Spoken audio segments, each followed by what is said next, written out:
ग्वादर के अंदर हमने देखा कि एक बहुत ही सोफिस्टिकेटेड किस्म का अटैक हुआ। BLA बलूचिस्तान लिबरेशन आर्मी जो खुद को कहती है सो कॉल्ड, उसने ये अटैक किया।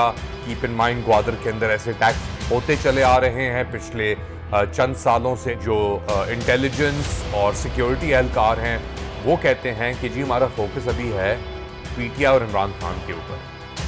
अफगानिस्तान के अंदर कि पाकिस्तान अपने पांव पे खुद ही कुल्हाड़ियां मार रहा है। और ये भी आप SIFC की बात करें तो बलूचिस्तान को से क्या मिलेगा, ये उनका सवाल था। ये बात बिल्कुल वजह है कि पैसे बलूचिस्तान को भी नहीं मिलते और KPK को भी नहीं मिल रहे पैसे। 1000 कटौतियों से मौत और 999 खुद ही मारे हुए। अस्सलाम वालेकुम, आप देख रहे हैं अली मुस्तफ़ा के साथ लेट अली शो यू का एक और एपिसोड। और आज का मौजू बहुत ही गंभीर सूरत हाल सिक्योरिटी की पाकिस्तान में। ग्वादर के अंदर हमने देखा कि एक बहुत ही सोफिस्टिकेटेड किस्म का अटैक हुआ CPEC कॉम्प्लेक्स के ऊपर। वहाँ पे BLA बलूचिस्तान लिबरेशन आर्मी जो खुद को कहती है सो कॉल्ड, उसने ये अटैक किया और रिस्पॉन्सिबिलिटी ली और इसको रिपेल किया गया पाकिस्तानी फोर्सेस ने, सिक्योरिटी फोर्सेस ने। सरफराज बुख्ती जो वजीर आला हैं बलूचिस्तान के, उन्होंने भी आके किया कि जी ये अटैक को फॉइल किया गया है सक्सेसफुली पाकिस्तानी फोर्सेस ने।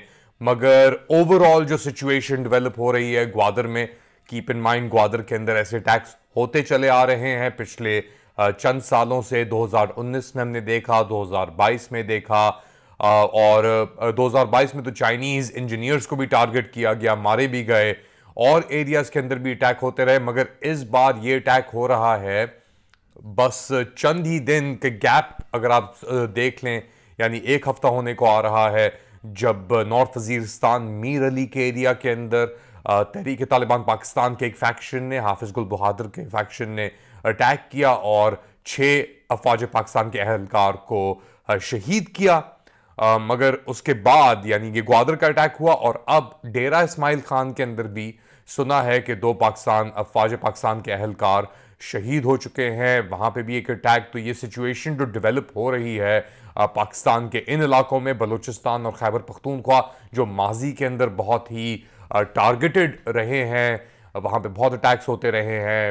यानी पिछले 20 साल से आप कह लें, 2007 से तो मुझे याद है बलूचिस्तान के अंदर जब बुख्ती साहब को कत्ल किया गया था, नवाब अकबर बुख्ती को, तो उसके बाद से ये गहमा गहमी आप इसे कह लें, इंसर्जेंसी कह लें, जो कहना चाह रहे हैं कह लें, वो शुरू हुई।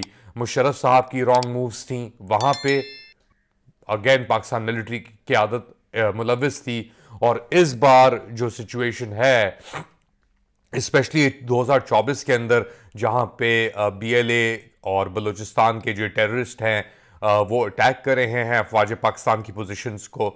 और अब एक और खाता खुल गया, आप समझ लें कि अफगानिस्तान के अंदर भी पाकिस्तान ने अटैक किए अफगान यानी मीर अली के अटैक के बाद नॉर्थ वजीरिस्तान में।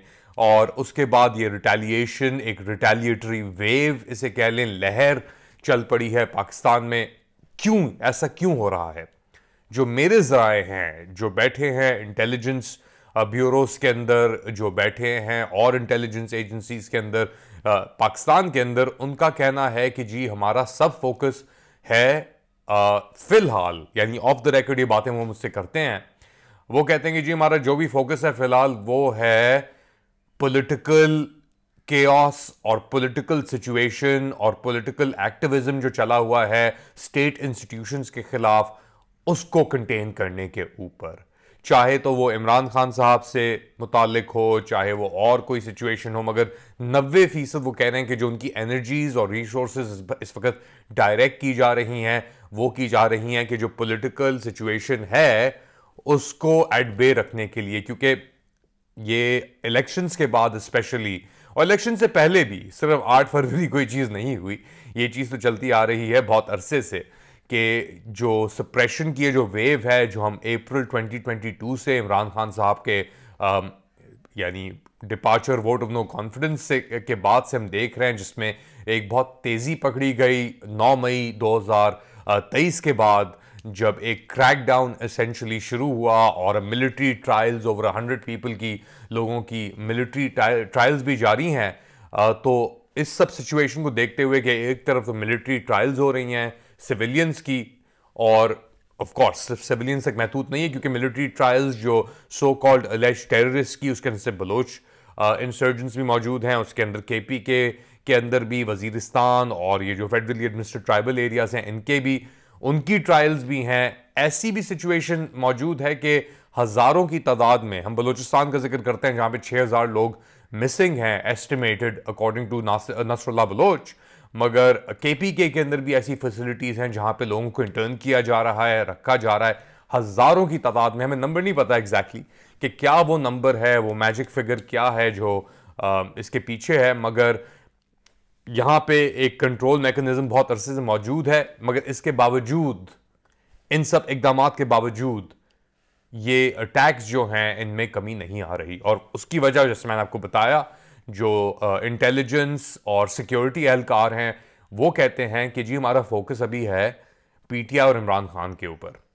तो अगर 90% अकॉर्डिंग टू इन लोगों के जो बात कर रहे हैं हमसे, वो कह रहे हैं कि जी 90% अगर हमारी पर्सनल रिसोर्सेज और फोकस एक सियासी जमात को कंट्रोल करने के लिए है, या तोड़ने के लिए है, या उन्हें धमकियां देने के लिए है, या उनके बंदों को चेस करने के लिए है, जैसे मुराद सईद फॉर एग्जांपल या हमाद अजहर, तो हम फिर टेररिज्म को, दहशतगर्दी को, ऐसे वाकयात को कैसे कंट्रोल करेंगे? कोई भी इदारा, कोई भी मुल्क, एक्चुअली इदारे तो यानी मुल्क तो बना है इदारों से और इदारे बने हैं लोगों से, आवाम की उसमें शमूलियत होती है।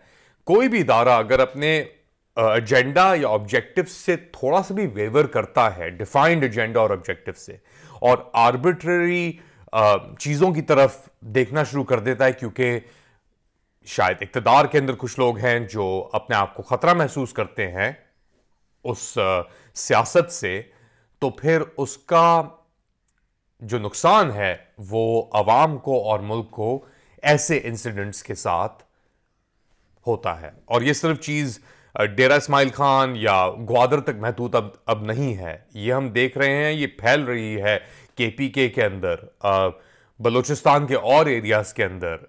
बलूचिस्तान के अंदर तो एक्सेस ही नहीं है ज़्यादातर लोगों की, वहाँ पे एक तरीके से एक कंप्लीट ब्लैकआउट चल रहा है, जैसे ट्विटर और एक्स का ब्लैकआउट चल रहा है पाकिस्तान के अंदर, इसी तरीके से रिपोर्टिंग का एक ब्लैकआउट है बलूचिस्तान के अंदर। एक बहुत ही सेंसिटिव एरिया है बलूचिस्तान, जैसा आप जानते हैं वहाँ पे बहुत ही हादसात हुए हैं पिछले कई दहाइयों से, और अब यह हादसात जो हैं इनमें एक तेज़ी सामने नज़र आ रही है। अच्छा, एक तरफ तो ये हो रहा है, दूसरी तरफ मेरे तालिबान के साथ जो ताल्लुक यानी राब्ते रवाबित हैं अफगानिस्तान के अंदर, वो कहते हैं कि जी उनका ये कहना है, उनका ये मौक़िफ़ है कि पाकिस्तान अपने पाँव पे खुद ही कुल्हाड़ियाँ मार रहा है, तो टीटीपी या किसी और इदारे को कोई भी स्टेप लेने की या अटैक करने की ज़रूरत नहीं है, ये उनका मौक़िफ़ है। इंटेलिजेंस रिपोर्ट्स यहाँ पे कहती हैं कि जी 1000 किलो भर के एक्सप्लोसिव एक ट्रक ट्रैवल करता है अफगानिस्तान से, और वो आता है मीर अली के अंदर, और वो तबाह करता है, अटैक करता है पाकिस्तान, अफवाज पाकिस्तान की चौकियों को और पोजीशंस को, एक एम्बुश होती है। तो बहुत ही सिचुएशन इन फ्लक्स है, फोकस बिल्कुल आउट है। ना सिर्फ एक सियासी जमात को और एक सियासतदान को ऑस्ट्रेसाइज या टारगेट करने की बातें हो रही हैं, मगर जो सिचुएशन आपकी रीजनली भी डेवलप हो गई है, अब आपने पंगा ले लिया ईरान के साथ, हाँ आपके ताल्लुकात दोबारा नॉर्मल हो गए हैं, मगर पंगा तो वहाँ मौजूद है, और अमेरिका भी उसके अंदर कूद चुका है। डोनाल्ड लू साहब की एक स्टेटमेंट जो आई थी हाल ही के अंदर, यानी चंद दिन पहले, कि जी अगर पाकिस्तान ईरान पाइपलाइन आगे बढ़ती है तो वो अमेरिका के लिए रेड लाइन है, और इसके बड़े सीवियर कॉन्सिक्वेंसेज होंगे पाकिस्तान और अमेरिका के ताल्लुकात में। तो अमेरिका ने भी अपना वो जो वेट था वो एक यानी मुफाहमत की तरफ नहीं मगर कॉन्फ्रंटेशन की तरफ डाल दिया है। दूसरी तरफ अफगानिस्तान के साथ आपके ताल्लुकात जो हैं सो हैं। इंडिया, खैर इंडिया तो इंडिया है, और इंडिया के साथ पाकिस्तान के कैसे ताल्लुकात हैं वो आप बहुत अच्छी तरह जानते हैं। और अब ये बातें हो रही हैं कि जी कश्मीर इशू को बैक बर्नर पे किसी तरीके से, मसला ये है कि जब आपकी माशी सूरत हाल ऐसी हो और आपके खर्चे कम ना हो, मैं मुल्क के खर्चों की बात कर रहा हूं, मुल्क के इदारों के खर्चों की बात कर रहा हूं, इसके अंदर स्पेसिफिकली कुछ इदारे हैं जिनके खर्चे तो हमें पता ही नहीं है क्या हैं, जैसे अफवाज पाकिस्तान के, हमें खर्चों का ही नहीं अंदाजा कि भाई कितना वो ऑडिट है, क्या उसके अंदर जा रहा है, इतना पैसा जा रहा है। और उसके बाद आप और मिनी बजट अगर सूबे भी पास करें, जैसे पंजाब के अंदर एक मिनी बजट पास हुआ 4,000 अरब रुपए का 3 माह के लिए, तो आप अंदाजा लगा सकते हैं फिर इसके बाद इन सब एडहॉक आर्बिट्री डिसीजंस के बाद कि किस दिशा में, किस रुख में ये सिचुएशन ट्रैवल कर रही है और कितनी जल्दी। ये सब कुछ हमारे सामने हो रहा है एक तरफ, और दूसरी तरफ जो फोकस है अफवाज पाकिस्तान का, सिक्योरिंग बॉर्डर्स नहीं है वो। एक तो फोकस हमने बात कर ली, इमरान खान साहब और उनकी जमात को किसी भी तरीके से कंट्रोल और दबाव में लेके आना और तोड़ना एसेंशियली, और दूसरी तरफ है एक इकोनॉमिक फोकस। इकोनॉमिक सिचुएशन आपकी इतनी बुरी हो चुकी है कि अब एक नया फॉर्मूला तजवीज दिया जा रहा है टू अट्रैक्ट फॉरेन इन्वेस्टमेंट। उसको कहा जा रहा है SIFC, special investment facilitation council. उस सिलसिले में आपके जो अभी कुछ यानी मेरे हाल से 24 घंटे पहले जो मीटिंग हुई है इस्लामाबाद में, उसमें भी बहुत गहमा गहमी आई है।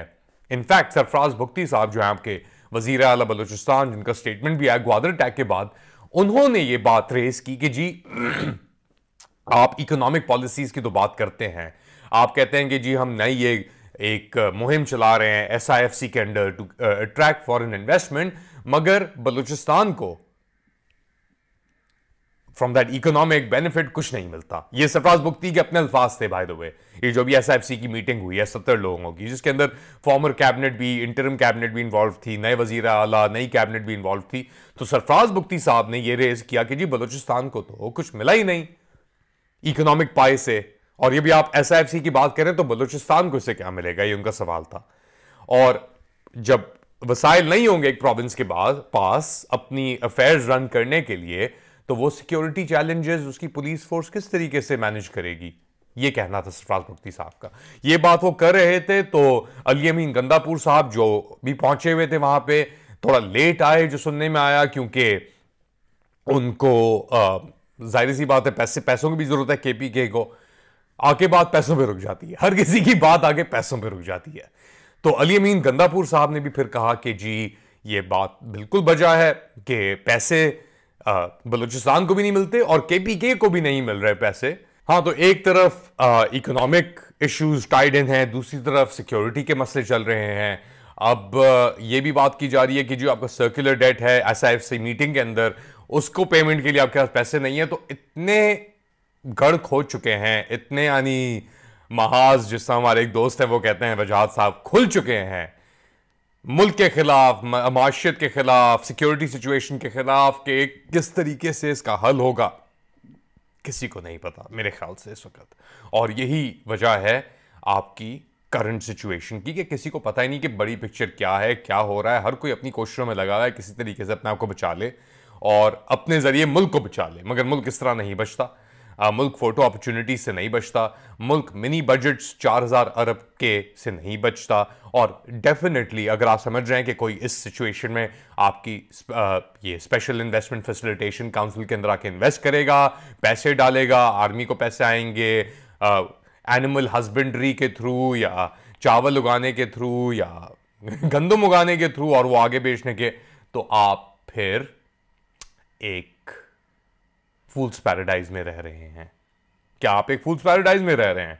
बताएं हमें कमेंट सेक्शन के अंदर। Do right, subscribe and share this content. अपना ख्याल रखिएगा। अगली बार तक अली मुस्तफा को अल्लाह हाफिज।